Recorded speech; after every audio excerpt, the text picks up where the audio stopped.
Hi, it's March 31st, 2022, and you're listening to Project Stargate Friends Research. I am your host, Mark Brenner, and I'm here today with my co-host, Vincent Moore. What's up, my friend? Hi, how you doing, man? I'm good. And yourself? Doing good, man. Doing good. Today we got a really exciting guest. His name is Mike Ricksecker. He's a investigative researcher, a accomplished filmmaker, and he's also an accomplished author. And among his books is one called "A Walk in the Shadows: The Complete Guide to the Shadow People." And just got done reading this book, and I think you did too. What I thought it was a great book, man. What did you think about it? I really thought it was a really fascinating book. I mean, in my opinion, I think it's the first time I've ever really seen this subject matter, um, put together in this way. It was most of the time, you get people talk about shadow people from the standpoint of myths and things like that, but I think he really ties a lot of really good theory into this book, as well as some really good case studies. That he does. Also, Mike also is he produces and makes films, and he's got this really cool show, the Alaskan Triangle, and both of us has watched it, and I can't overemphasize how much I recommend that book. It is an awesome book. But right before we bring him on, I want to read a short excerpt from his book. This is from the first chapter of his book, A Walk in the Shadows: A Complete Guide for the Shadow People, just to set the mood for what's to come. Chapter 1, The Humanoid Figure.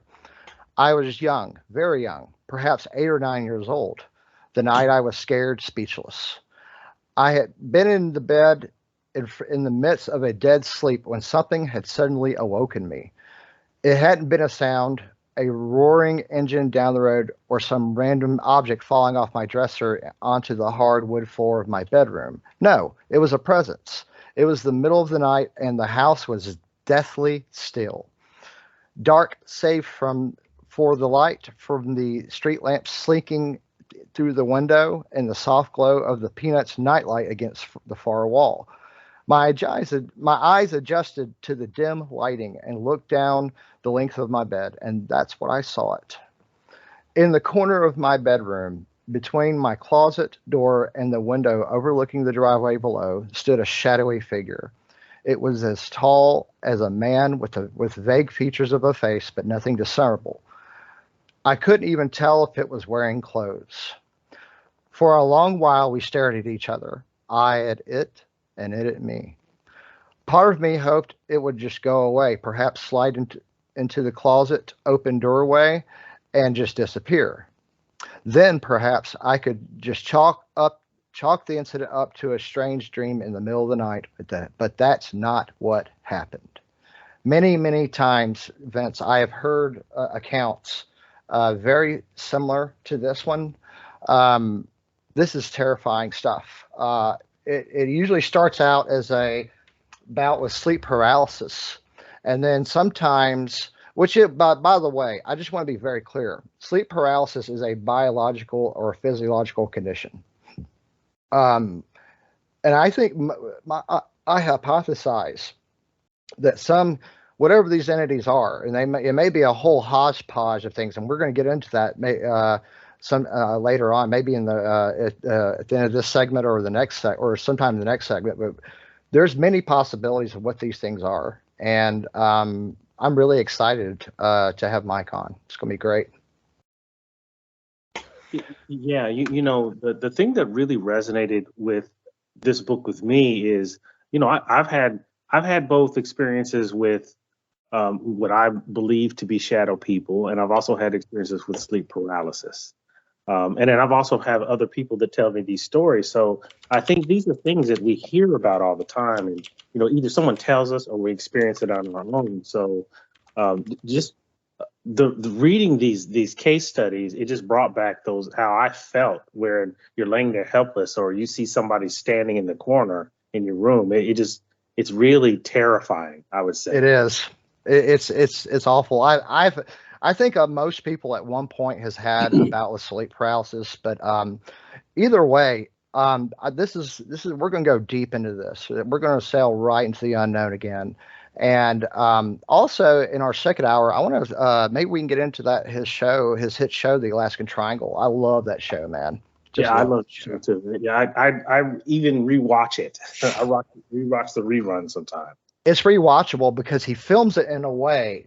He's such a good filmmaker.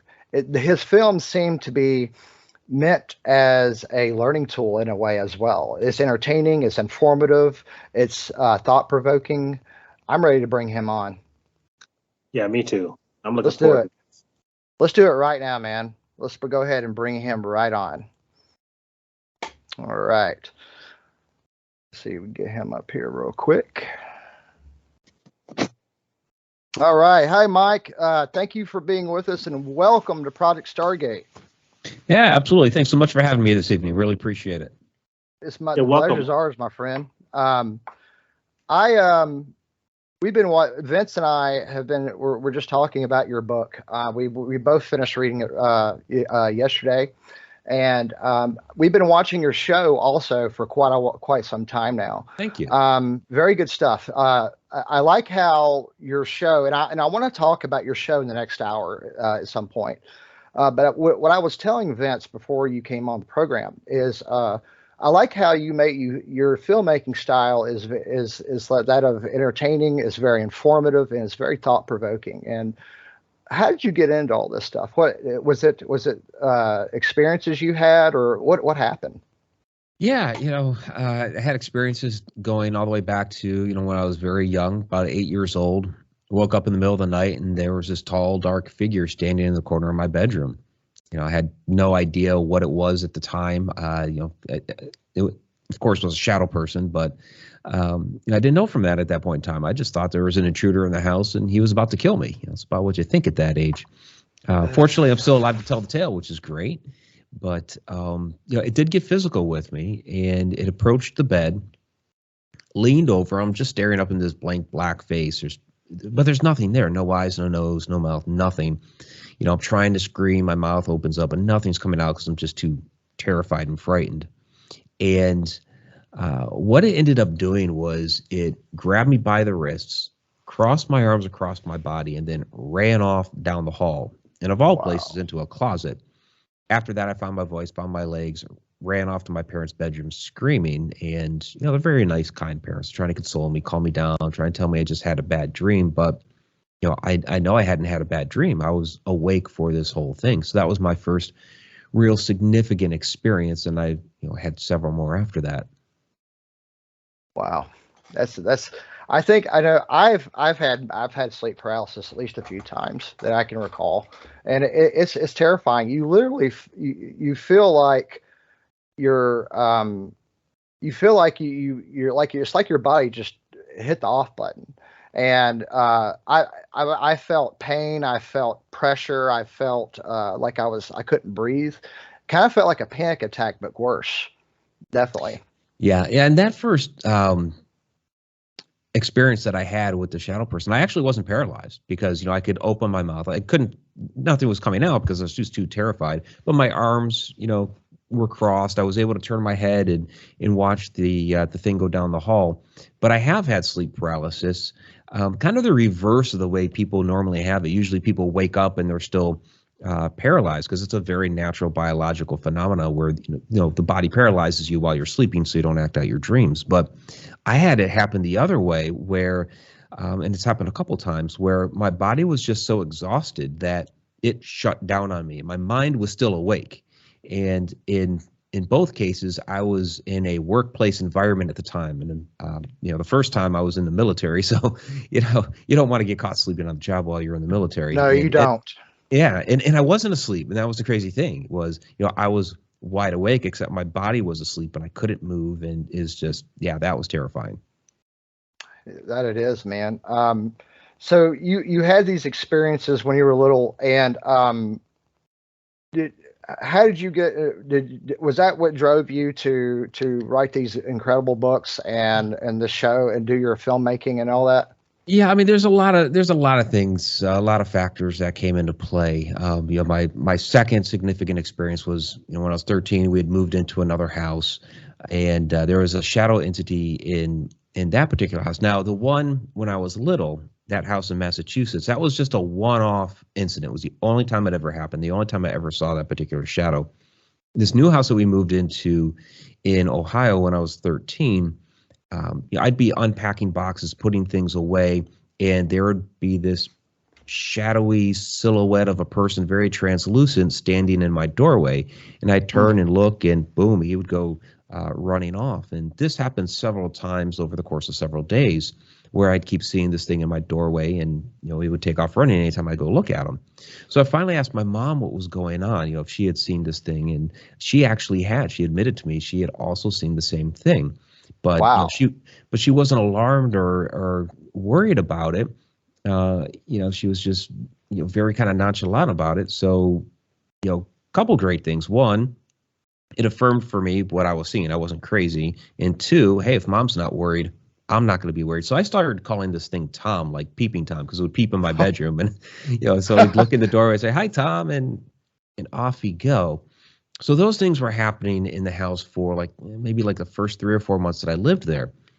And about, I want to say maybe a year and a half after that, my friend David and I were at our friend Lori's house. This was she lived in an older historic home in the downtown area of where we lived. And, we're just, teenagers shooting the breeze, talking teenage drama, that sort of stuff. But all of a sudden she says, "I think my house is haunted." As David and I perk up, we're like, "Oh, okay, this is interesting." She's telling us about some different things happening around the house. There's an old family cemetery in the backyard, this sort of stuff. But then she says, "Well, I have this issue in my room where anytime I tack up something on the wall, it will just fall down. It could be an hour, a day, a week later, whatever. She can't keep anything tacked up on the wall, like posters and things like that, like normal teenagers would do." Right. So David and we're going to go investigate. This is my first little paranormal investigation. We're going to go check it out. So we go up into the bedroom. We're looking around, checking out the wall. Lori's telling us some more stories about what happens in the house. And all of a sudden, David, and I didn't realize this about him until that moment, was that he was extremely, extremely sensitive. And so he put his hand flat to the wall like that. And all of a sudden, he turned this bright red and started sweating profusely. I'm looking at David like, "Oh my gosh, what's going on with my friend?" And so he started going wall to wall in the house to try to find the hot spots, to see if there was any other places that might be having this sort of thing going on. And that was the moment that I knew, okay, this is absolutely fascinating. I knew right then, in some way, shape, or form, I was going to be involved in this for the rest of my life. That's really interesting. You seem to have we seem to have some things in common here, Mike. We really haven't had that much time to talk and privately or anything yet, but I've had experiences as long as I can remember. And Vince has had a little bit, a few himself actually. Your book. Now, I want to talk about your book, A Walk in the Shadows, Complete Guide to the Shadow People. Vince and I both agree that this is something that needed to happen. This book, because there's a lot, and it's very well written. And I'm not just telling you that because you're my guest, but it is a very, very well written book. Thank you. It's I like how you broke it down in the chapters with a great introduction to what you're writing about, and then you went into from the first chapter on. You went into all these different variants of these shadow beings, and I'd like to talk a little bit about that. Sure. So I know there's one of the ones that I keep hearing a lot about is the Hat Man. Tell us about the Hat Man. Yeah, the Hat Man. So yeah, there are a lot of different varieties of these shadow entities, like you were saying. And you have the first part of the book, I kind of break that down between humanoid figure, Hat Man, you got the Mist, Wisp, hooded figures, all this sort of thing. And the Hat Man, in a lot of ways, he looks like what we would call a humanoid figure type shadow person. So it looks just like a person, is it's in the shape of a human being. But this particular entity wears a hat. Now, It could be different styles of hats. It could be a fedora style hat with or without the trench coat. Sometimes you can see other clothing. It could be a top hat with or without the matching cape. Some people have seen wide brimmed hats. Hats, not cats. Wide brimmed cats. There we go.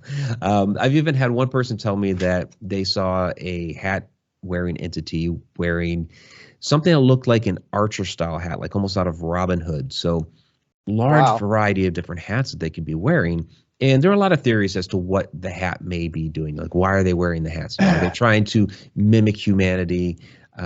Some people think that there might be some sort of technology hidden under the hat. So a lot of different theories, and we just don't know for sure. Wow. I wonder if that shadow entity watched Errol Flynn's Robin Hood or Kevin Costner's Robin Hood. Yeah, there you go. I like both of them, by the way. My dad. I grew up. One of the movies I remember watching with my dad when I was little was Errol Flynn's. Love it.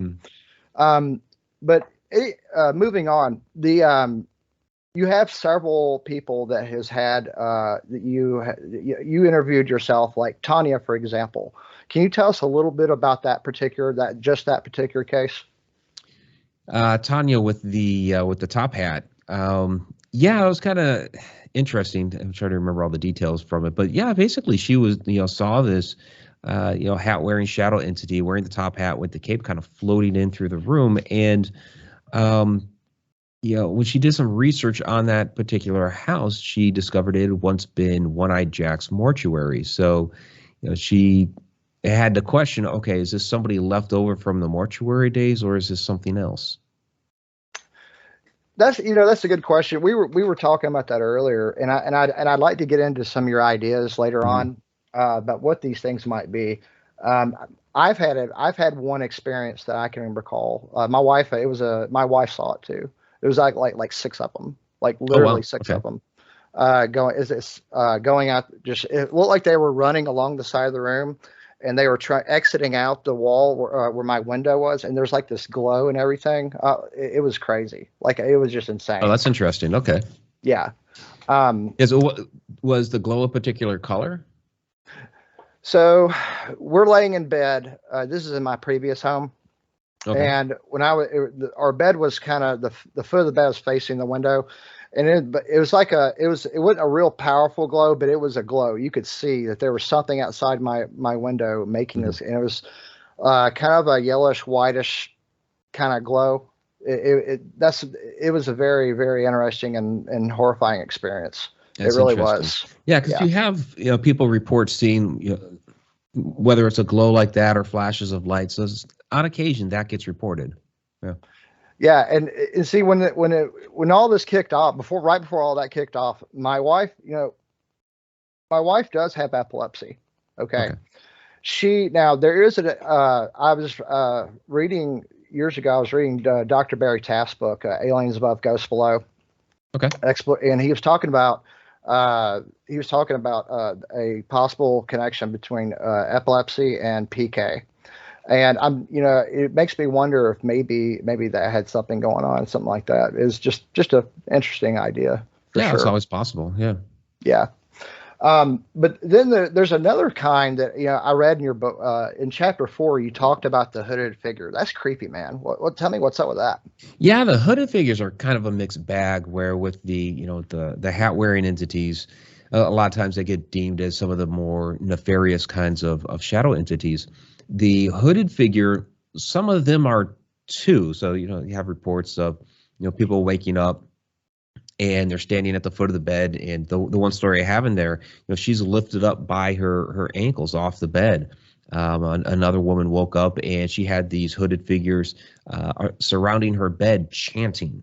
So very, very creepy. But on the flip side of that, you have other stories where one hooded figure that was probably the spirit of a monk, because it was at an old abandoned abbey. The woman goes falling down the stairs, and he reaches out to catch her to save her from falling.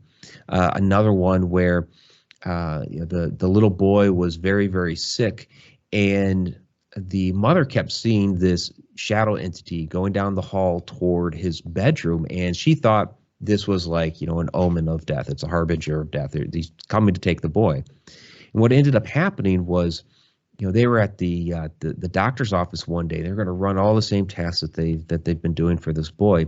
All of a sudden, the doctor turns his head as if somebody's talking into his ear, turns back around, says, let's try these other tests. They run these other tests, discover that the boy actually has some other illness. It's treatable. They can take care of it and do so. They never saw the hooded figure again, and she believes that hooded figure was actually in the room there with the doctor. They couldn't see it at that particular time, but it was there telling the doctor what was going on.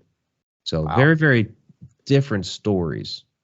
That's kind of similar to some accounts of near-death experiences I've heard at the moment of death. Sometimes people report seeing like their family members. They report seeing various people, even people that are like brothers or sisters who died as infants or whatever.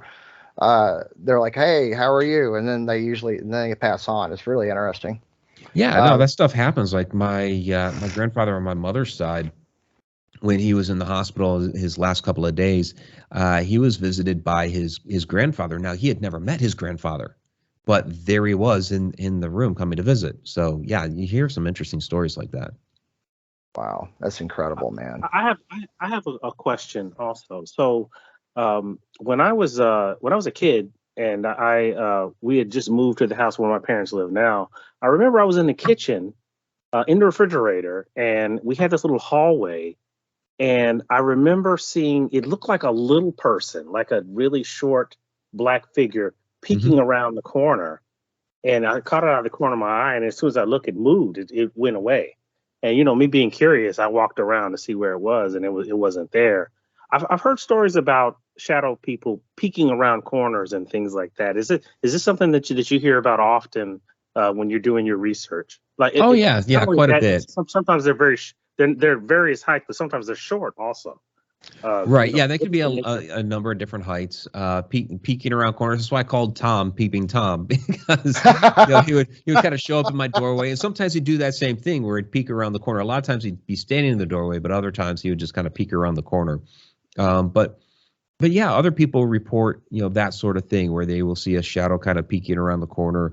They're definitely different heights, because some of these shadow beings are actually human spirits. So, not all of them are, a demon or an interdimensional being. Some of them are ETs, but some of them are human spirits as well. And some of them, can be child spirits. And we've actually seen that on several of our investigations, where we've seen the shadows that are different heights, rolling black smoke morphing into the apparition of a little girl. So it's like, okay, there is actually a shadow that is a human spirit.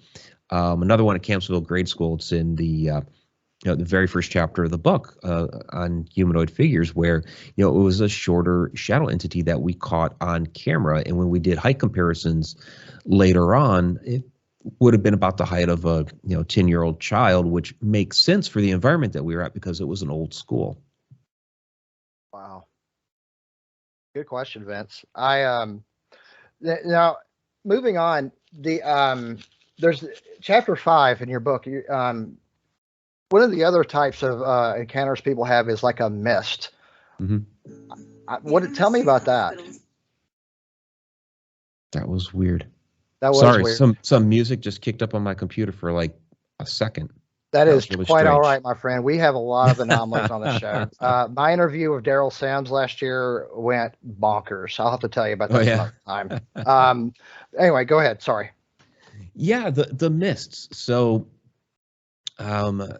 these shadow entities don't always come fully formed as what we would call like a humanoid figure. It doesn't always look like a person. Sometimes it has more of an amorphous type of state. So I've seen this several times. It just kind of mentioned the black smoke morphing into the apparition of a little girl. Another place where I saw this was during an investigation that was featured on the show The Haunted, where the adult daughter of the house kept seeing this red-eyed shadow entity in her closet. The name of the episode was called Monster in the Closet. And we never actually saw this red-eyed shadow entity. I mean, we saw a lot of activity that was going on in the house when we did the cleansing. That was just nuts. But where I actually saw. Yeah, it was. Where I I actually can only saw. imagine. Yeah, where I actually saw the shadow though was the cat was going crazy, got very skittish one night, and was going from the living room into the dinette area, ended up making its Wow. way back toward the into the kitchen and then back toward the bedrooms, and it stopped right in front of her doorway. Now I was shadowing the cat, I was kind of following it. And when it stopped in that doorway, I looked into the room and I saw why it stopped. It's because there was like this black cloud that was in the middle of the bedroom. And, the cat decided to get out of there, slinked around the doorway and back into the living room. And I tried taking a photo, stupidly used a flash and, annihilated the area with a bunch of lights. So I didn't actually get it on camera. But yeah, that was really interesting because as I was looking at it, it was starting to kind of slowly dissipate away. So. But yeah, you hear about these different shadow mists and clouds of smoke and things like that.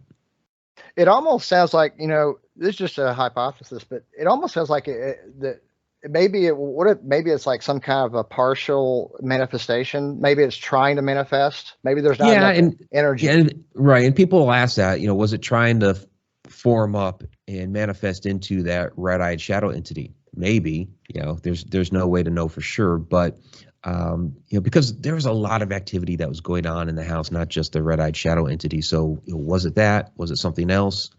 We'll never know, but it's always a possibility. What else happened? Can you give us any more details? Yeah, well, like the cleansing night. I mean, that was just off the charts. Tell us about that. Yeah. So, we had Carl Johnson out there, demonologist, to help us cleanse that house.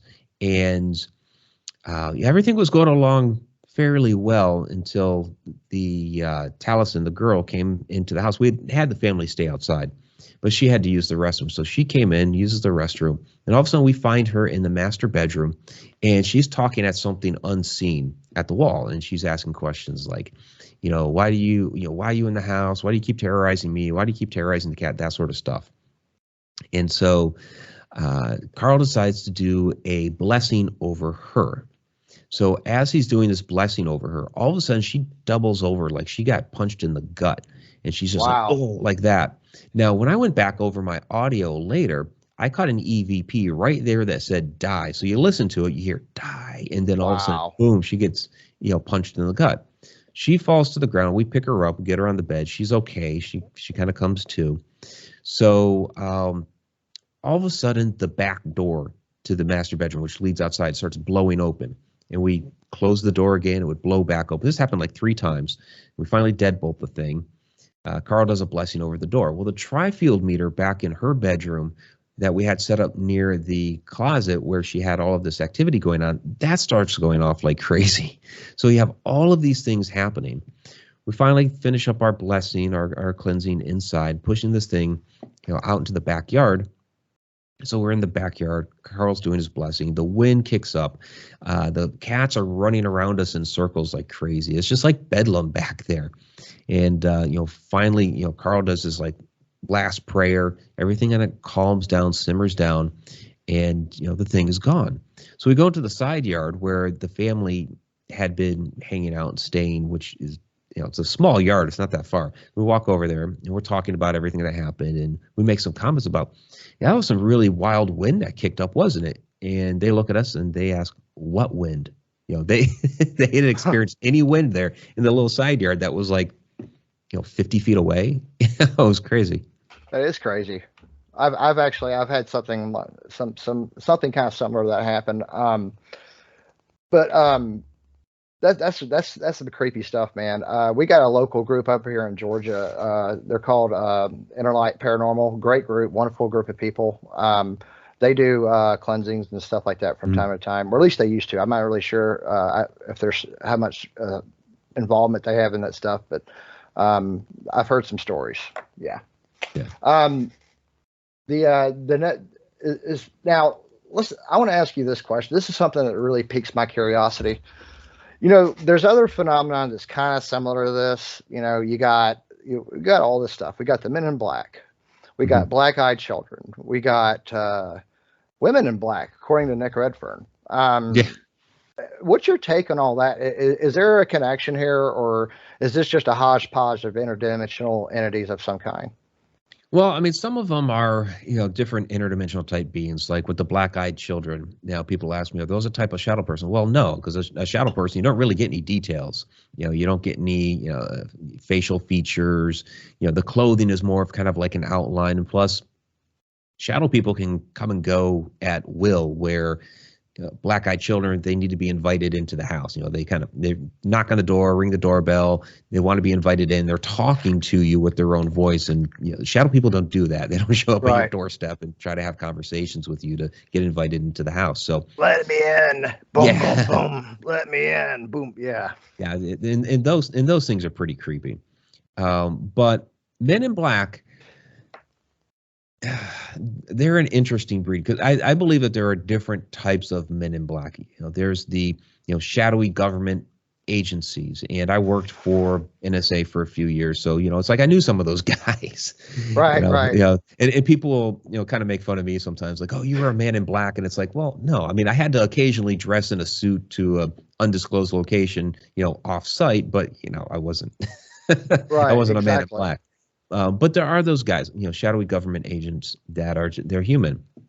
But then you have these other ones that seem like, maybe they're extraterrestrial, or maybe they're, some sort of interdimensional being or something like that. And the story I like to tell for this is Albert K. Bender, who founded the International Flying Saucer Bureau in 1952 during the big UFO flop that year.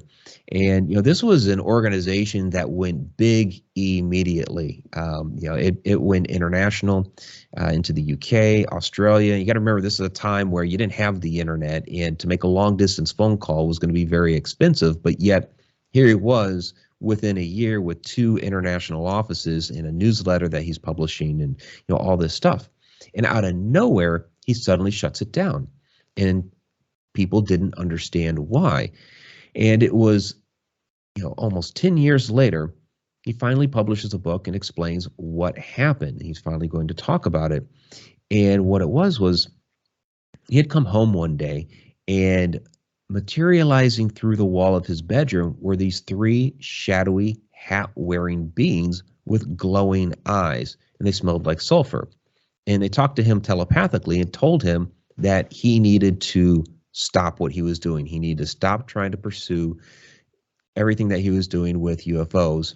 And as they kind of explained to him what was going on, they told him that they were here from some other planet. They had a base down in Antarctica, and they were harvesting resources. And once they were done with their mission, which was going to take 15 years, and they'd already been partway into the mission. Once they were done with their 15-year mission, then he would be free to talk about it. And so once they left, that's when he talked about it. So to him, these were ETs. These are extraterrestrials. Now, somebody from the paranormal field hears the story. Like when I first heard the story, I'm like, those are the shadow people that we talk about all the time. Shadowy, hat-wearing beings, glowing eyes, all that sort of thing. Yeah, that's the Hat Man. But other people hear the story and they're like, well, those were the Men in Black. So it's really almost like, depending on which lens you're viewing the story through, that you're going to make your assessment. Kind of like relativity in a way. Yeah. Yeah. That's cool. That's fair enough, man. I know Albert Bender. I've heard Nick Redfern talking about him a lot. And didn't they write a book about him somebody wrote a book about him called They Knew Too Much About Flying Saucers? Yeah, that was Gray Barker. He wrote that in the mid 1950s when, people didn't know what the heck happened to Albert Bender. And so, Bender gave him very, very scant information, and Barker kind of ran with that. And that's when people were, believing that, okay, the Men in Black got to Bender. But then Bender came out with his book, Flying Saucers and the Three Men, some years later to explain the whole thing. Gray Barker was actually the publisher. Right on. Yeah, I know that time that was back when was that in the early 50s when Albert Bender had that encounter? Was it the mid 50s? Yeah, that was 1952. Well, actually it would have been 53. He started the International Flying Saucer Bureau in 52. Yeah. You know, I have interesting hypothesis about that, about the mid 40s through the 50s. You know, I find it kind of interesting, especially the year 1947. Look what happened in 1947. Okay, just feature this for a second. You got, okay, I want to start with this one. Aleister Crowley. Aleister Crowley dies in 1947.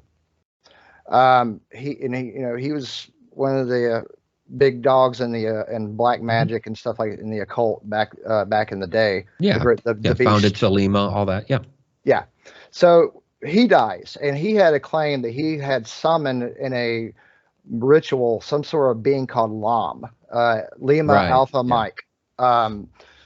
Lam, you can find pictures of this entity, this being on the internet. You just type in LAM for all you listeners out there, and you'll see what we're talking about. And this entity has a very dome-shaped head, and it kind of comes down like that. And then up here on its forehead, you can almost see what looks like eye lenses that the Greys have. Yeah, it looks very alien in nature. Absolutely. And then also 1947, we got Kenneth Arnold. We had Kenneth Arnold. He had his famous sighting up there in Washington. And then Roswell happened not too long after that, right? Well, it wasn't too much long after that, was it? Yeah, Kenneth Arnold was just before Roswell. And then you had the Maury Island incident as well, which is where that was like really the first sighting of the Men in Black. Right. And that's the one where the father and son and their dog was out on a boat off out there in a lagoon or right off the coast a little bit, and these donut shaped looking things, I think it was donut shaped. Mm-hmm. They kind of just came in hovering above them, and one of them dropped what looked like some what they described as molten something. It's like they called it slag. Yeah, it was just slag. Like chunks of metal, and one of them hit the dog and it killed the dog. Didn't it break the kid's arm too? Yeah, the kid. It hurt the kid, killed the dog. Yeah, it was pretty gruesome. Yeah, I mean, I'll say. And then I think the Army Air Corps or the Air Force, I think it was the Air Corps still, sent a couple people to get the evidence. And my understanding is when they were not long after they took off, they crashed, like the plane apparently crashed caught fire. And died. Yeah, really bizarre circumstances, but it could have been an accident. And the Men in Black were there to visit as well, so it makes the whole thing very suspicious. Yeah, in the 18 years, Mike, of research into various paranormal subjects, I have to admit I really have a hard time believing in coincidences as far as things being coincidental a lot frequently. I'm more inclined to believe in synchronicity. I don't believe in coincidences either, so I'm with you there. I think I'm sure there might. It could be. I'm sure coincidences happen, but I don't think it happens like people say it does. I think that there's a purpose behind virtually everything, in some way. But anyway, that year that was a big year. That was a big year. It was, yes. And that time that 10-year time frame. I mean, a lot of stuff happened, man. But anyway, moving forward. One more thing I want to talk about in your book before we get to our break here. The Wisp. Tell us about that. Yeah, so this is, in some ways it's almost like the mist, but it's very, very translucent. A lot of times it's just long, tall, narrow. You can barely see the thing, and it moves super, super fast. So it's just a very light. Even the guy Tom that I saw might even be able to be classified as a wisp because he was very, very translucent, but he was very, very fast as well. And the one incident that really stood out to me, my experience with the Wisp was at a restaurant called Johnny V's in Muskogee, Oklahoma. And we had just finished up a paranormal investigation. A couple guys were up in the bar area, a couple others were out in the front restaurant area. And I decided I was going to do a last photo sweep of the restaurant. So I'm walking through the main kitchen door, and all of a sudden, this little, dark, like I said, wisp just darts right across the room and boom, slams into this door that's it's just a little side door very flimsy. It's just a little metal door. You could tap the thing with your finger and it would open because it was, for waiters and waitresses to carry large trays of food through to the from the kitchen to the restaurant. But the crazy thing is that the door didn't move even though you heard the loud boom, bang. So that caused me to question, okay, what in the heck did I just see? Because, I mean, you could barely see it, but it happened. I called out to the others. Hey, did you guys hear that? And they're like, yeah, we heard that. I have a nice little audio clip of it, too, of this loud bang. Yeah. And so for a moment, I'm thinking, okay, these guys are messing with me. So I'm like, did you guys throw something at the door? And they're denying it. So I actually walked through the little side door, and I'm looking down at the ground. There's nothing at the ground. And even if they had thrown something, it would have moved the door because, again, it was really super flimsy. So, examining this incident later on, I'm thinking about, okay, what happened? I think that this was an experience with an interdimensional being. That's something that bled over into our plane of existence from somewhere else. When I walked through that door, it was like I scared it. Like maybe it thought I was a shadow person. Maybe it thought I was a ghost, something, like almost out of the Others. Yeah. Good movie, by the way. Oh, Great yeah, movie. Definitely. And, I scared it and it took off running. I believe on its plane of existence, it blew right through that door and that door opened wide and off it went running into the dining room. But on our plane of existence, I couldn't see it because we're in a different dimension. But sound works on a different wavelength. And so I was able to hear the sound of it come through the dimensions because it's on a different wavelength, different vibration, even though I couldn't see it. So it really became like a crux of a lot of my research. Without violating, of course, this is killing me here. Without violating any security oaths, because we are you're in good company. Me and Vince are also veterans. Okay, great. Thank you for your service. Thank you. Thank you. Thank you both. So without violating any confidential or classified information, was agencies like the NSA and CIA, were they interested in paranormal research, general paranormal research? Oh, that's a good question. So, yeah. I admittedly, I did a little poking around there while I was at NSA, but everything is on a need to know basis. Right. Even though, for one, everything's compartmentalized. So, I had a top secret clearance, but there's different letter compartments assigned to whatever you're allowed to get into. But even if you have that clearance, you still can't get through those doors unless you have a need to know. So, yeah. In my little bit of poking around, it's like, okay, I can see something's going on over there, but I can't get in there and see what the details are. That and, excuse me, you had the the Stargate Project that the military was very involved with. Yes. Up through the early 1990s. In fact, the last offices for that project were at Fort Meade, where NSA is at. And they closed it down just months before I showed up there in 1995. So, but yeah, they were. I mean, that started with the Stanford Research Institute. Hal Puthoff, all those guys, Pat Price, and that started early 1970s. So they ran the program for a good 20, almost 25 years. Pat Price was that was all remote right? viewing. Wasn't he the detective? Pat Price was the detective. He's the one that died under mysterious circumstances. Yeah. And he's the one with the Alaskan Triangle where he detected that the extraterrestrial base in Mount Hayes. Oh my gosh, we're going to have to talk about that, man. We're going to get into that. Vince, before we go to break, Vince, I'm going to hand it off to you for just a little bit of Q&A before we go to break. Is that cool? Are you okay with that, Mike? Yeah. All right, Vince, I want to hand it to you for a moment. Well, I actually had a question about. I read that part in your book where you were talking about this mist moving through the door and you're hearing the sound. That particular part of the book interested me because you really got into things like the multiverse theory, quantum physics. Do you feel, I mean, based on your research and what you've observed, that the behavior, the way that we observe the entities moving and how they disappear, are they moving through? Are they moving through different dimensions of space, maybe different directions of space or time that maybe we can't really perceive because we perceive time and space as a certain way? Like we're three-dimensional creatures. Good question. Right. That sounds like fourth-dimensional physics.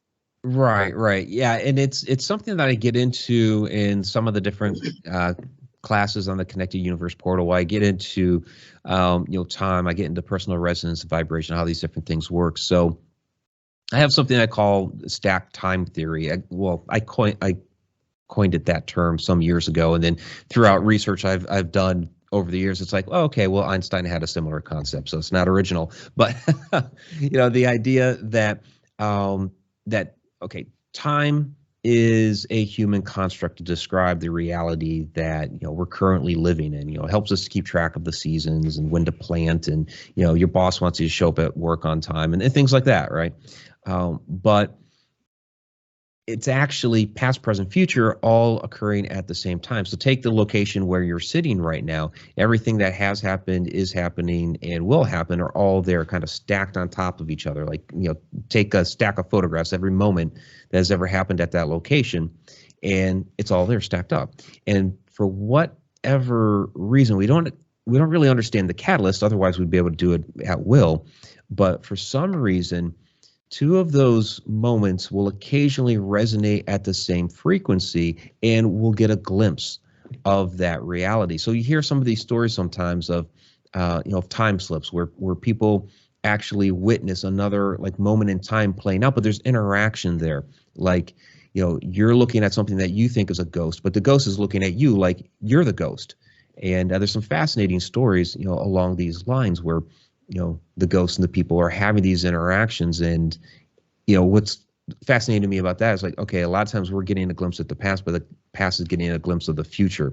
So yeah, things like that really interest me. And there's a lot more going on, certainly around us that we can't see. And I mean, and that makes sense too, because our eyes can only see into, a certain spectrum of light. So there's a lot going around us that we cannot see.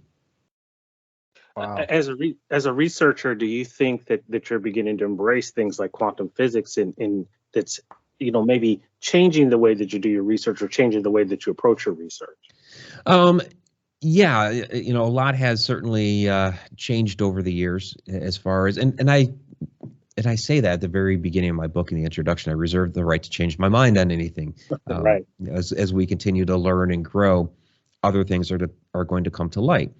Well, we're seeing now these, fascinating studies coming out of Antarctica with like the Anita Project and, Project Ice Cube and things like that down there, where they're finding these, these strange interactions with neutrinos that shouldn't be happening.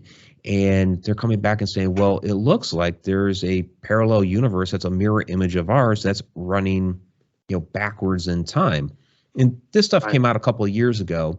The mainstream academia kind of shunned all of that. But then just here recently, within the last couple of months, there was actually a scientific paper in a peer-reviewed journal that came out and said, no, actually, and they got all the math proofs and everything right in here in this 25-page paper of, yeah, actually, that assessment is kind of correct.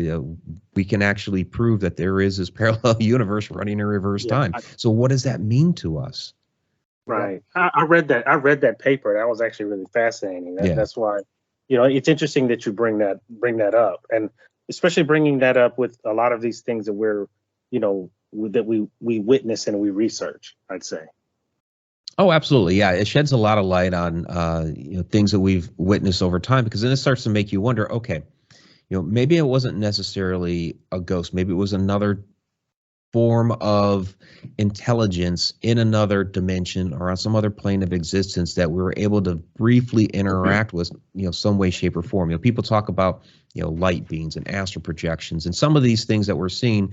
If there's an extraterrestrial intelligence out there that knows how to project their consciousness across the cosmos, maybe that's some of what we're seeing. So, it really opens the doors into a wide array of possibilities. That it does. Do you think that that'll change? We talk about things being supernatural, but will it?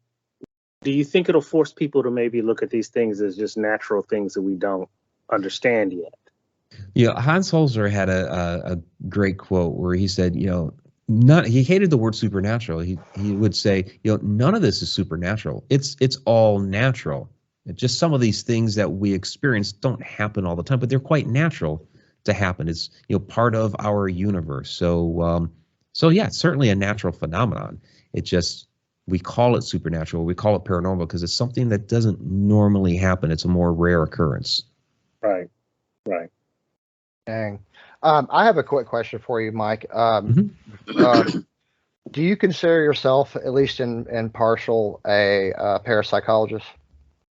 I've never thought of that. I don't know. Yeah, I have it's because you you sound like one. You sound, because I know a lot. I know several, and you have a degree of knowledge that's somewhat comparable. I just read and try to make connections. I read, I watch, observe, talk to people, and over the years I've just made connections between different things. And you can call that whatever you want. I just, yes, for one, I call myself an author because I write books. I'm a researcher because I research, and I'm a filmmaker because I make films. So that's what I call myself. Hey man, that's awesome, man. And the fourth thing, I'm Mike. So yeah, I call myself that too. That's all. That's the most important thing right there. I'll tell you, this is a good spot. We can take a break here, but when we come back, I want to talk about your show, the Alaskan Triangle, and anything else you want to talk about, especially this Antarctic stuff. I want to hear all about that, man. Sure. That's really interesting. But at any rate, our guest today is Mike Ricksecker. You're listening to Project Stargate Friends Research. We'll be right back.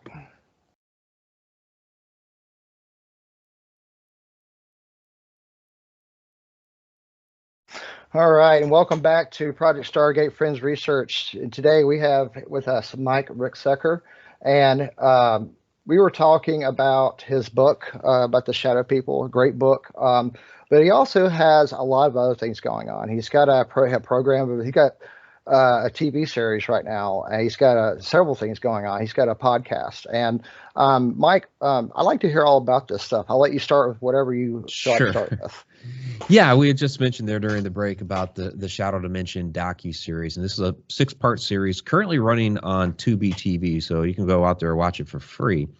And what I tried to do, the challenge with this docu-series was, filming during COVID, kind of annihilated some of the places we wanted to go to with this, because the idea was, okay, there are all these different locations that have this reported shadow activity. Can we find some similarities? What is powering this activity? So we ended up going to what's known as the Conjuring House. We went to Mineral Springs Hotel out in Alton, Illinois, like we were just talking about there. And so then we examined different people's stories, which is kind of where we start. I share some of my experiences. I bring other people on sharing their experiences with these different shadow entities and a whole variety of different things. Then we get into some of the different theories about who or what these things may be. Are they interdimensional beings?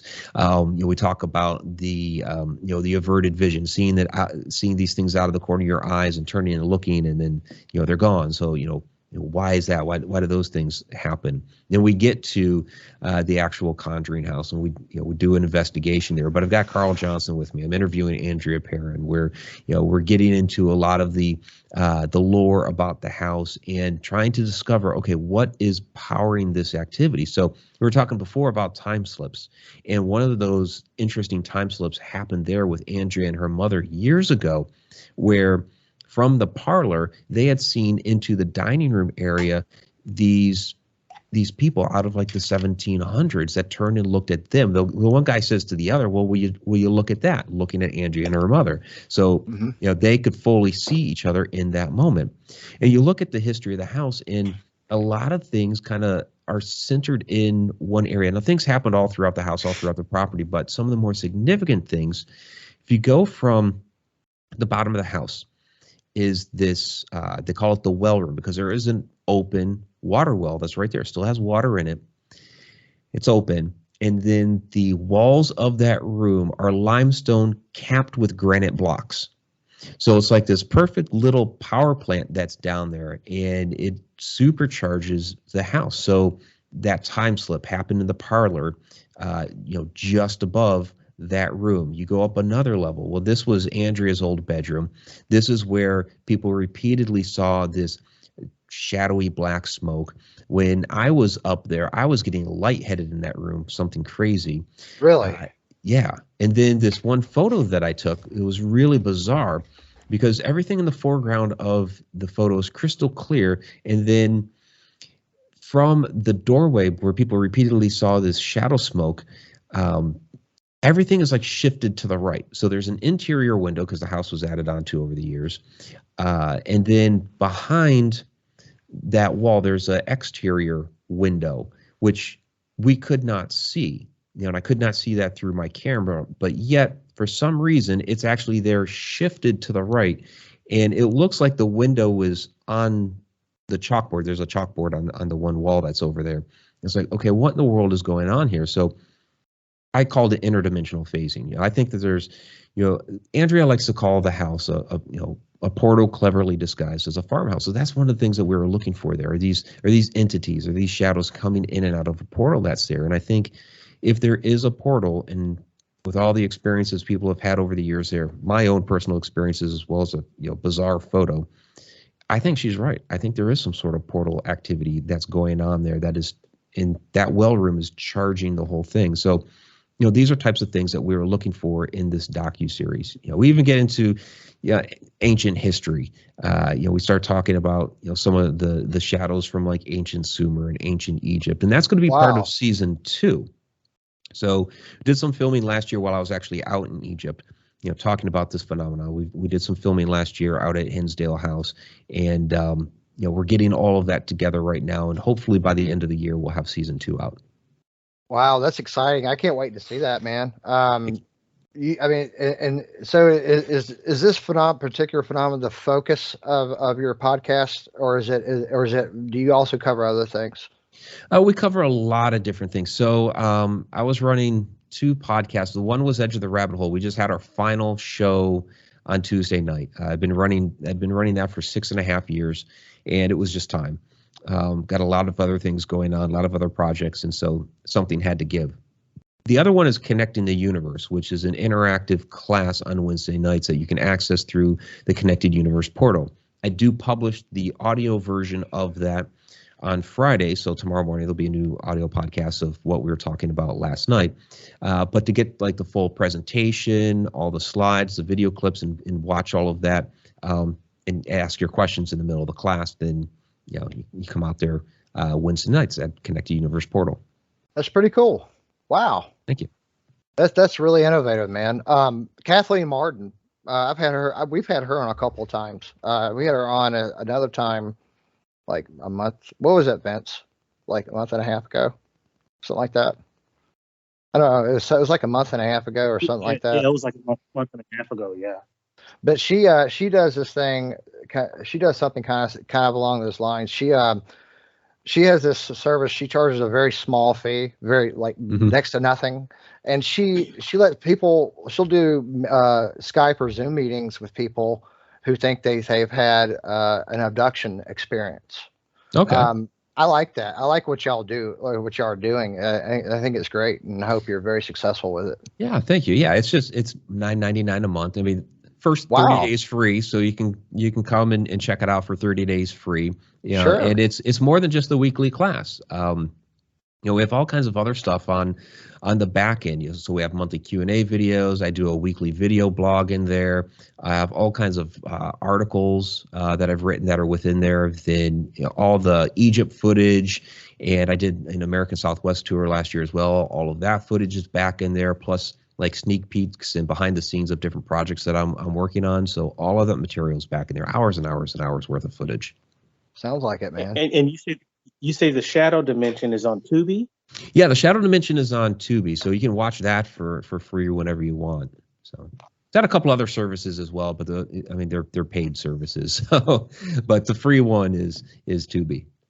Well, I like hearing about all of it. This is good stuff, man. I'll have to check that out sometime. That's awesome. and you also have your website, MikeRicksecker.com, right? Yeah. Cool. Yep. And is that an easy way for all of us to access all your work and everything?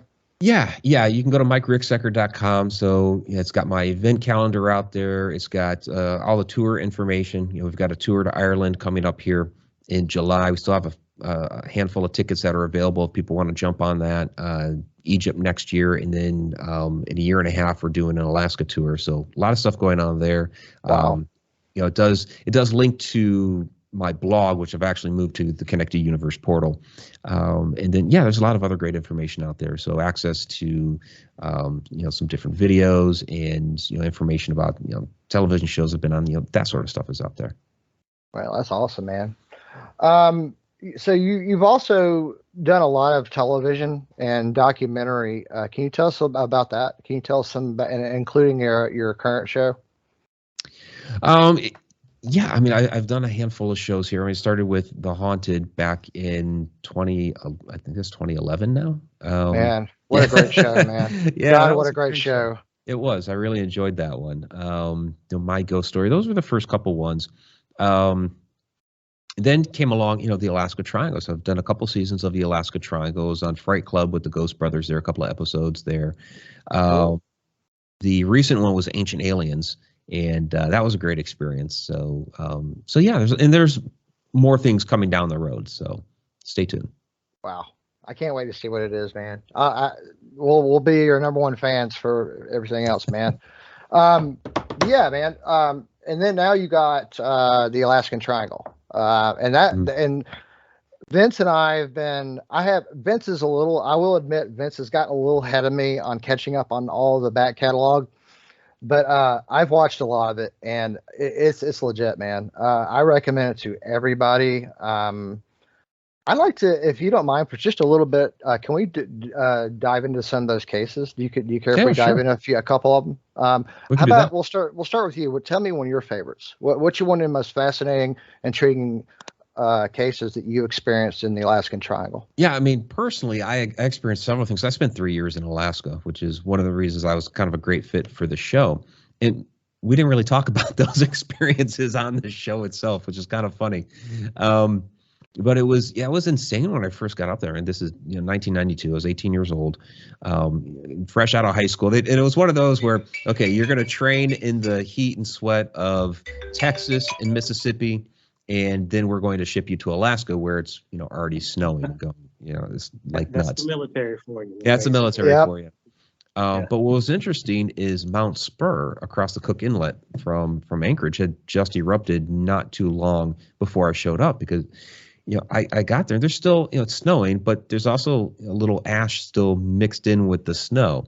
So there's like this volcano fallout, and at my assignment, we're having to cover up the computers at night, so the ash doesn't affect the computers and things like that. When I first got up there, I was like, okay, this is different. Got to experience some significant earthquakes up there. It was at a 6.8, I think, not too long after I got up there.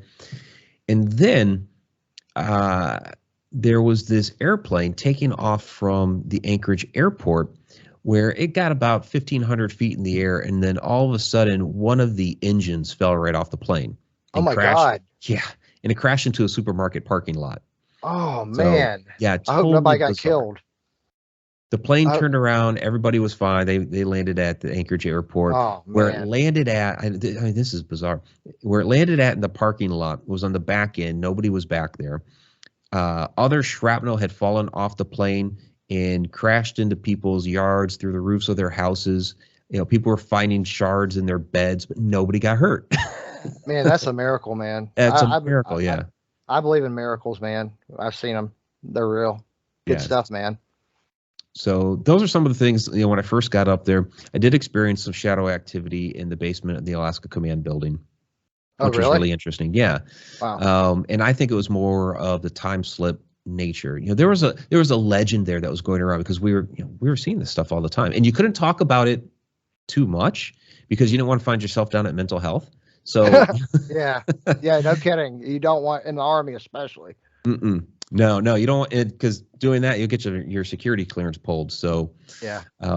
So we were very careful about, who we said anything to, but we all knew it. And we kind of would whisper about it. And so there was this legend going around that the building had once been a hospital. We were, set up in the morgue because we were down in the basement area, this secure facility down there, and where the rack room was for our the patch panels and the multiplexers and all that stuff, the routers. That was supposed to be where they had the coolers. Well, come to find out, as I'm doing research for my book, Alaska's Mysterious Triangle, because I want to talk about that story. And I'm like, okay, so where's the information about it being a hospital?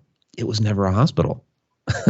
Wow. So it's like, everybody talked about it once being a hospital? So where in the world did the story come from? And so I think it was one of those where they came up with the story to explain the bizarre activity down there, and just thinking about, okay, so if it wasn't a hospital, then what was going on down there? And I think we were getting a glimpse of people past and present, kind of passing through those dimensions or those little time slips, kind of like we were talking about earlier. I think that's what was going on down there. When you say, I want to clarify something. So when you're using the term time slip, are we talking? I've heard a lot of paranormal investigators talk about residual hauntings. Is that kind of the same thing? Or is that the theory? Is that a residual haunting would be more of a playback of an event. So there's no interaction there. You're just watching, something just play out. So, we talk stone tape theory and that sort of thing. A time slip is more, there can be interaction with yourself and a past point in time. So like when we were talking about before at the Conjuring house, where the two gentlemen turned and looked at Andrea and her mother and said, well, will you look at that? They could, 2 points in time, able to see each other. So that's what we're talking about with the time slip. Man, that is so. You're creating a monster here, man. You literally. This right. The idea of that, of two people mingling across time, transcending time like that, is just incredible. But at any rate, your book. You wrote the book first, about the Alaskan Triangle, and then now we got the TV show.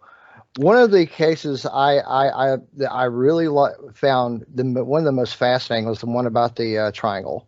I mean, the pyramid underground. What is it? Is there really a pyramid underground in Alaska? And if so, what do you think happened to get it there? Yeah, that's a great question. So just to clarify, though, I wrote the book after the show. I mean, I'd been there long beforehand. But yeah, they kind of, bringing me onto the show inspired me to write the book. I had experiences up there, but it wasn't anything that I had thought about writing about as its own standalone book. I figured, one of these days I'll include those stories in some other work. And, once I got on the show, it was like, okay, this is a no brainer. Yeah, we're going to write this now. Boom. So, and that was great because, it gave me a chance to kind of, relive some of those years. And, being a young guy, just, out of high school, off on my own for the first time, 4,000 miles away from family, I was a little traumatized, especially with the conditions that you experience there in Alaska, which are not fun during the winter. That kind of helped me to put some of those different things to bed. So it was a therapeutic write as well. So yeah, the Black Pyramid. It's interesting. Does it exist or does it not? Because we don't have any tangible physical proof of it. We're going from anecdotal stories that the people have told. Where Doug Munchler talks about, well, I saw this news clip on TV and never saw a follow-up. So I went down to the station and they said that they did not have the tape. And there was some aide or whatever that pulled him aside as he was walking out of the building and said, well, no, some other guys came earlier and got it. Okay. Very conspiratorial. What's going on there? You have to take him at his word. And other people have kind of come forward over the years and shared other stories where they're also saying, yes, there's something going on there with this Black Pyramid. But again, it's all these stories. So it's one of those, do we trust what they're telling us? To me, I'd like to believe it because, I mean, I've been in those situations where that's all you have. That's all you have is a story, and you don't have the physical proof, but yet it happened. So, how do you get people to believe you? It's a tough situation. But when that came about, China was doing nuclear testing. And so the geologists had set up some seismographs because they knew it was going to happen, and to see what kind of readings they would get from the shock waves. And this is where that pyramid came into play, is the shock wave, as it passed through that region, created this pyramidal shape. And so that's kind of what we're going with here. Oh, that's really interesting. You also talk about, there's a lot about cryptids and UFOs. Mm-hmm. Tell us about that. Yeah, I mean, you have some really significant UFO sightings in Alaska. The most famous is the Japanese Airlines in 1986, where the CIA and the FAA and all these different organizations got involved in this. Reagan got a scientific team together, and yeah, basically the CIA shut the whole thing down. But yeah, really significant sighting there in Alaska. But these things have been going on for years. You mentioned 1947. Well, just before everything with Roswell and what have you, there was a UFO sighting up there in Alaska too. The Kodiak Island has had a lot of different sightings over the years. So and then you have Mount Hayes, which is a potential extraterrestrial base that Pat Price had viewed into years beforehand, and others have in years since. Other remote viewers have backed that up, and they're never told, can you view into Mount Hayes and tell us what's there? They're either like, given coordinates or whatever. Okay, here are the coordinates, or here's something for you to tune into. Tell us what you got, and they always kind of report the same thing. Right. So that is certainly interesting. That it is. I wonder, as far as remote viewing is concerned, I'm fascinated with extrasensory perception. Clairvoyance is one of my most intriguing. Is the one that's most intriguing to me. I had a very interesting conversation with Dr. Barry Taft one time, and we were talking about clairvoyance and how it might theoretically work. And what he presented to me was, imagine the fabric of time and space being a sort of a cosmic hard drive, for lack of a better term. And everything that's happened already and is going to happen is happening right now. Like this conversation we're having exists and will always exist, and is at least in the form of information.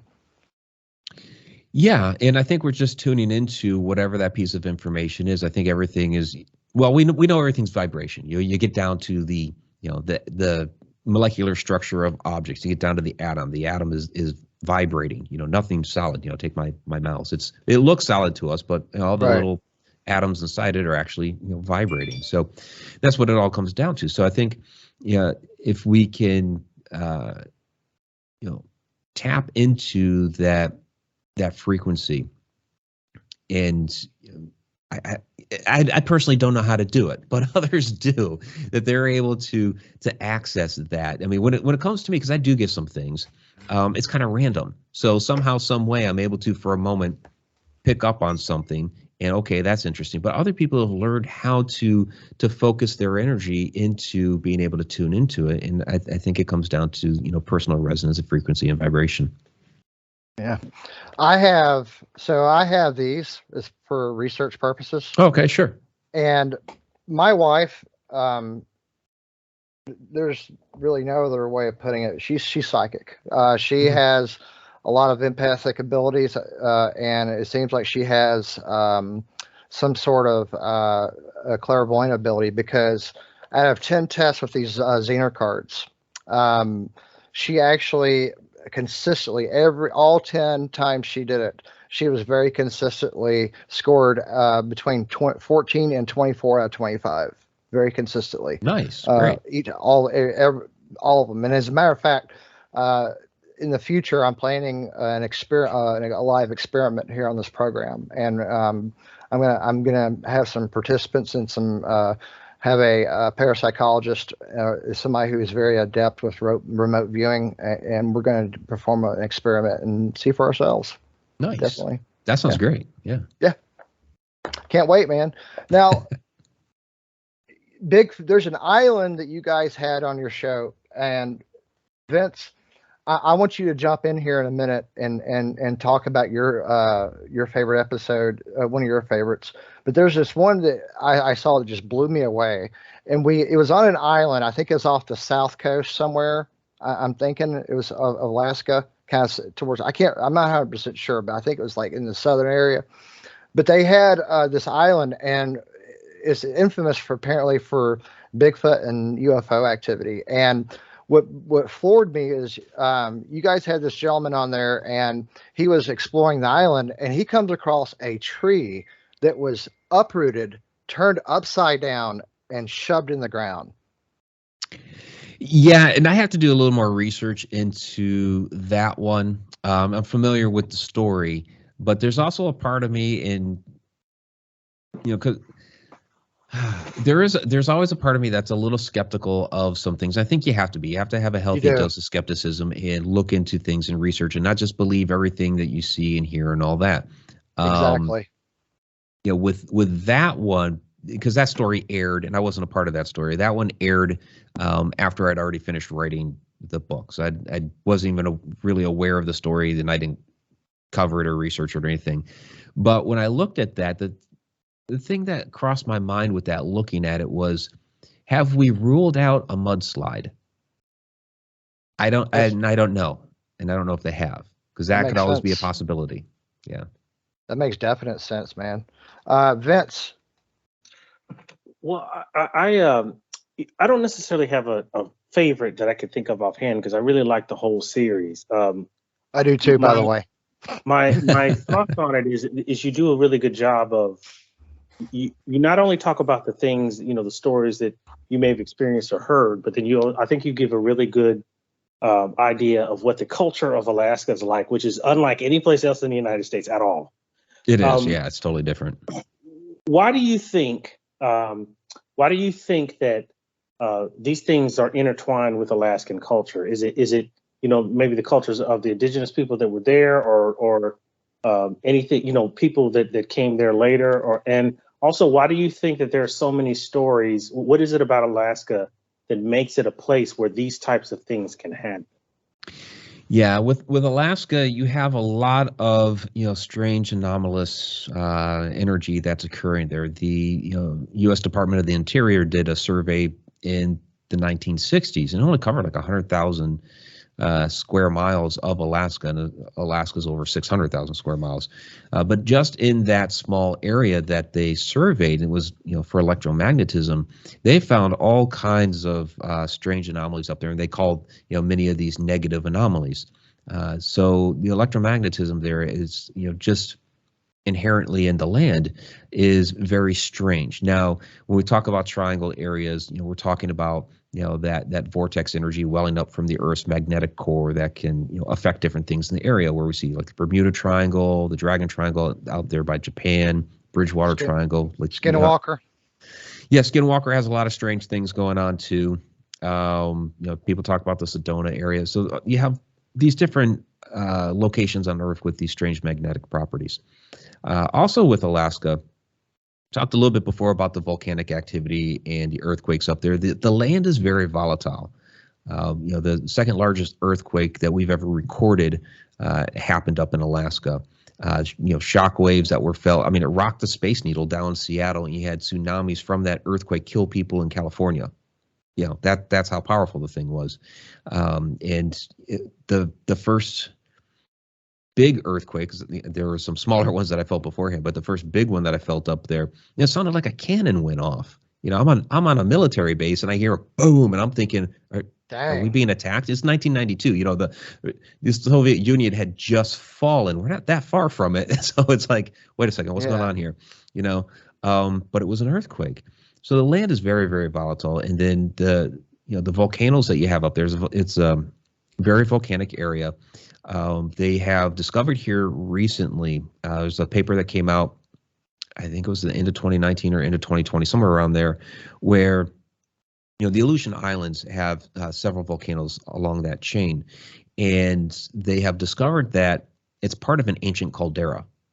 So there's basically a super volcano under this whole area, which is crazy, right? So you have all these different things going on like that. Then you also have the fact that, okay, it's up north. You have the magnetic protection of the Earth is thinner up there, and when you get the solar flares that smack against the Earth, like we've just had here recently, I'm in Ohio, and they're talking about, hey, if you have a clear sky, you could see some of these things. Unfortunately, it's overcast, so I can't. But in Alaska, they're getting smacked with that stuff all the time. So you have this mix of, this energy coming up out of the ground, the release of energy when you have these volcanoes and earthquakes, and then you're getting smacked with the solar flares, pretty hard. Wow. That's going to cause a lot of this crazy energy up there. Dang. I didn't know that. I didn't really think of that. Yeah, that sounds really unique. I would say, too, that I think people are beginning to pay attention to Alaska, because I've seen a few programs about Alaska and a lot of the strange things that happen there. So it seems like that'd be something that people might want to go check out for themselves, just explore the land themselves, I guess. Yeah, there's been a few shows here recently. So ours wasn't the only one.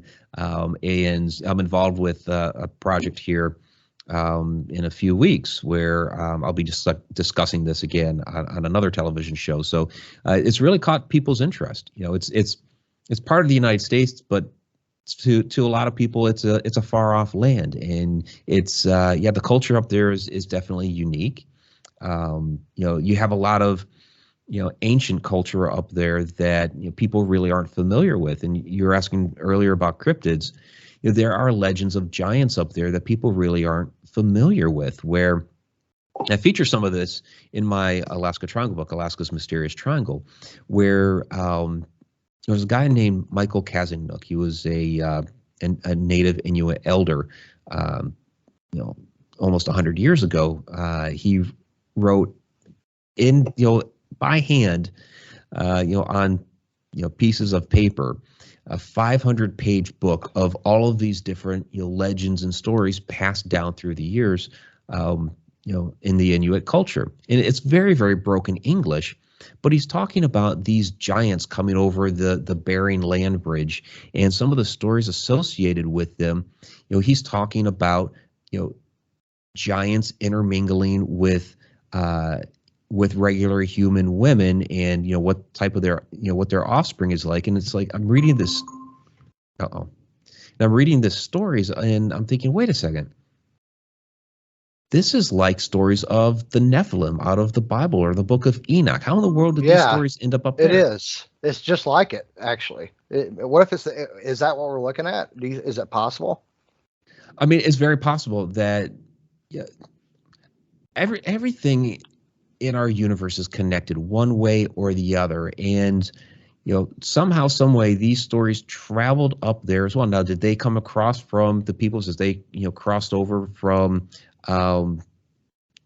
Asia into Alaska when they crossed the Bering Land Bridge? They're talking about, giants coming from Siberia. And so I've started looking into, we've found these bones of the Denisovans in Siberia, and some of them, down in the Tibet area that are larger than a regular human. So are these the giants that they were talking about? And did they, did those stories migrate, along the way? So it's, we don't know for sure, but it's definitely research that I want to do more of, and maybe we can answer a question or two along the way.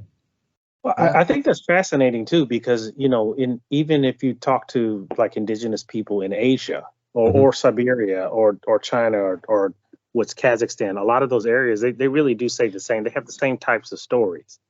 So I think that's really fascinating. Yeah, absolutely. You find the flood story in like almost every culture. Yep. Yeah. So it happened, even though science has had a hard time trying to prove it. I think if you find the story in almost every single culture on Earth, I think it happened, guys. I agree. I agree. Definitely on that. That's That's pretty. That is so true. I mean, you can literally go to almost any continent, except for the next continent I want to talk about before the end of the program. That you can find a story about this flood, and I definitely believe it happened. But when I lived in Australia for a little while, and even the Aboriginals have those same types of stories. I mean, Australia is basically in the middle of nowhere, Pacific. It's not easy to get to, and they have those same types of stories. So absolutely. That's kind of fascinating. Yeah, definitely is. I agree. What in the world's happening in Antarctica? What has happened? Apparently a lot. Yeah. Yeah, you're seeing these reports come out now of, with the studies that they've done with the Anita project and the Ice Cube project, neutrinos running backwards and having, these strange interactions that they should not. And so, a couple of years ago, they published the data, and there were, some news outlets that kind of ran with it and said, hey, there's a parallel universe that mirrors ours and time is running backwards.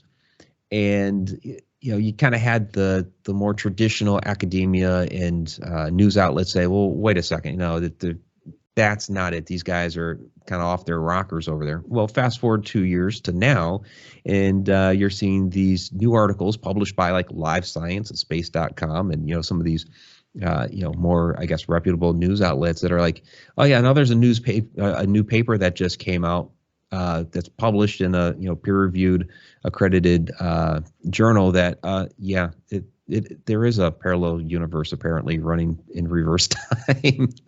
So I find that funny how you kind of have these different outlets kind of battle back and forth who's really telling the truth, and all along, okay, yeah, it's happening. But I actually did last night on Connecting the Universe, our interactive class. I covered some of this, and what I find fascinating, because they're talking about symmetry, and they're doing this on a basically universal level, that at the Big Bang, our universe was created, but also this mirror universe was created.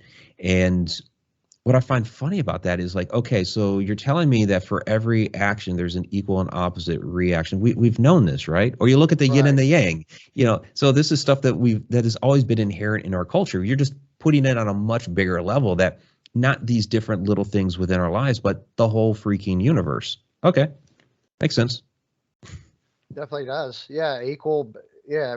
For every point in one side of the universe, there's something equal but opposite going on in the other part of the, equal but opposite part of the universe, or another universe, a multiverse.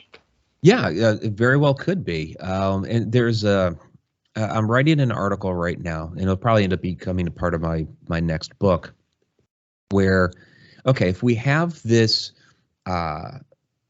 universe where time is running backwards, if that's true, then that would mean to me, in any case, that the more advanced civilizations would have been at the beginning of their universe, and they're kind of regressing while we are, progressing, right? So could it possibly be that some of these gods that visited us in our earlier history were actually these peoples that came over from the mirror universe and visited? I mean, that's could be. I mean, very speculative. People talk about, ancient aliens and stuff like that. It's just another idea that we could throw out there into the mix now. Yeah, definitely is. Yeah, and I guess given that what we're finding out, I think anything like that is possible. I mean, the more we look, the more questions we have. So that sounds actually really intriguing. Yeah, that's something I'm going to be exploring a lot more of here. Yeah, definitely is. Did the Nazis, in fact, get to Antarctica after World War II? Did that happen? Well, they were certainly there during World War II. They were in South America for sure after World War II. There's a lot of proof of that. The big question is, did Hitler make it out and get to South America? And I think people have put forth some compelling evidence that suggests, maybe he did. Me too. Yeah. Yeah, following World War II, it has certainly intrigued the rest of the world. Okay, what were the Nazis looking for down there? Something had to have piqued their interest down in Antarctica, where it's always been viewed, at least in our recent history, as a vast wasteland. So what did they want? And I think that when it comes to Antarctica, I think there's things hidden under the ice there that would be very beneficial for us to find. And it's all going to be speculative at this point. Right. But, if you're talking about, the pyramid builders being older than conventional history tells us, if you believe in the legends of Atlantis and things like this, was there a race of people connected that had inhabited Antarctica, had built up a civilization there? And if that's true, then is some of their knowledge still encased under the ice? We don't know how a lot of these ancient peoples built some of these massive buildings. Like, we don't even have the technology right now to lift some of these blocks that they were able to. So it's possible that that technology and that knowledge is hidden there under the ice, and it would be beneficial for us to find it. I mean, if we're talking like, possible maybe anti-gravity technology that lifted some of these blocks, and it's there in Antarctica under the ice, I think we would want to find it. And maybe that's part of what the Nazis were looking for. Very possibly. What's at the South Pole? What's at the South Pole? South Pole is a place where all time exists. You could stand there in that one spot, you'd be in every time zone. That's crazy. That is insane, man. I know. Same thing at the North Pole, but right. But yeah, I don't know. I mean, a lot of people talk about alien bases and things like that. Right. It's possible, Wow. You see some imagery come out of there, and these very, perfectly shaped. They look like pyramids that are there. So are they? I mean, we haven't sent people there to actually go and inspect, but the imagery that comes out of there is pretty interesting. And we at least know that it used to be a rainforest there. We have found jungles, all under the ice when we've drilled. That's wild. Wow. I wonder what happened. I mean, did the pole shift? I mean, what happened? Oh, there have definitely been pole shifts.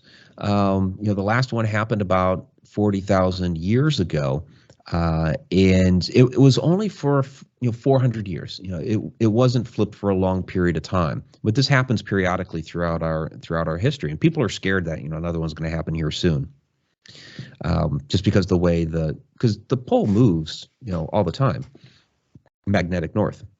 And so at some point it will flip again. And the last time that happened, from a lot of the research that they've done, it created havoc on Earth, where they estimate that the Earth's magnetic shield got as low as about 6%. So you're talking about the Earth being irradiated. It would have gotten very hot.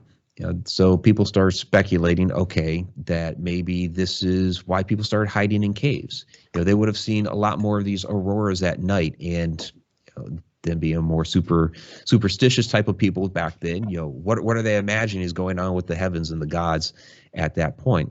But this is a period of time where you see a lot more, cave drawings and cave art, and that could be why they were in the caves, as they were trying to not, get fried during the day.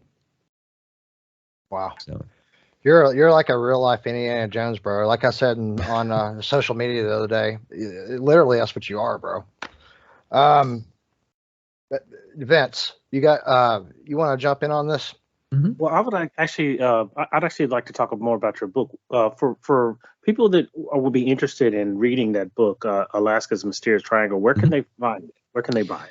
You can go to my website, MikeRicksecker.com, and it's basically going to link you to Amazon where you can purchase it. But you can buy it Amazon, Barnes and Noble, Books A Million, all kinds of places where you can just, if you want to order it online, you can walk into a bookstore, and if they don't have it on the shelf, you can ask them to order it, and they'll get it for you. So and it goes more more in depth into your experiences there than the TV show, or is it? Well, yeah, the TV show didn't really talk about my experiences. We talked about like the missing Douglas and the Princess Sophia, and and I get into a lot more details on those cases in the book. So so when we talk about those things and other things too that haven't been on the show, like the Clara Nevada tragedy, which could also be a murder mystery with lost gold, so that's fascinating. Right. I'll say. Okay, I will definitely check that out. I think you have me sold on that. Thanks. Yeah, and the last chapter is called Other Connections, where I actually do talk a bit about Antarctica. Wow. Yeah, I see it here. It's on Amazon. Great. We're gonna definitely check this out. Maybe we can. Thank you. Maybe maybe we can. We'll read it, and sometime later this year, maybe you can come back and we can talk about that some more. Maybe sometime. Sounds good. Sure. Yeah. Well, man, this has been great, man. I appreciate you coming on the program. I really enjoyed this conversation. It's been riveting, and I appreciate you being with us. Yeah, thanks so much for having me, Mark and Vince. I really appreciate it. Been a great time. All right. Yeah. Thanks a lot. Thanks a lot, Mike. It's been very interesting. Right. Take care, guys. Have a good night. All right. Thank you. Have a good night, Mike. Have a good night. Wow, Vince, that was great, man. That was awesome. And I want to remind everyone, the listeners, I'm April 12th, April 12th, I'm going to be on Spaced Out Radio with Dave Scott talking about high strangeness, missing time, and other paranormal phenomenon. So it'll be April 12th at midnight Eastern time, and hope you're able to tune into it. And I appreciate your time, Vince, man. Thanks for being with me, and look forward to our next guest and our next podcast. All right, thank you. This was definitely, I learned a lot with this podcast. This is definitely, I think, one of the best that we've had. Really loved it, and I would tell our listeners too to make sure that if they haven't seen Alaskan Triangle, I guarantee it is worth your time. It definitely is. It's well researched, very well produced. It is a very good show, and I think you would enjoy it. I enjoy it, and I actually still rewatch some of the episodes sometimes, like if I don't have anything else to do. It's a really good show, so it's definitely worth a look. All right, man. Well, with that being said, this brings us to the end of our program. Be sure to check out Mike Ricksecker's website, www.mikericksecker.com. And until next time, thank you for listening to Project Stargate Friends Research. Have a blessed day.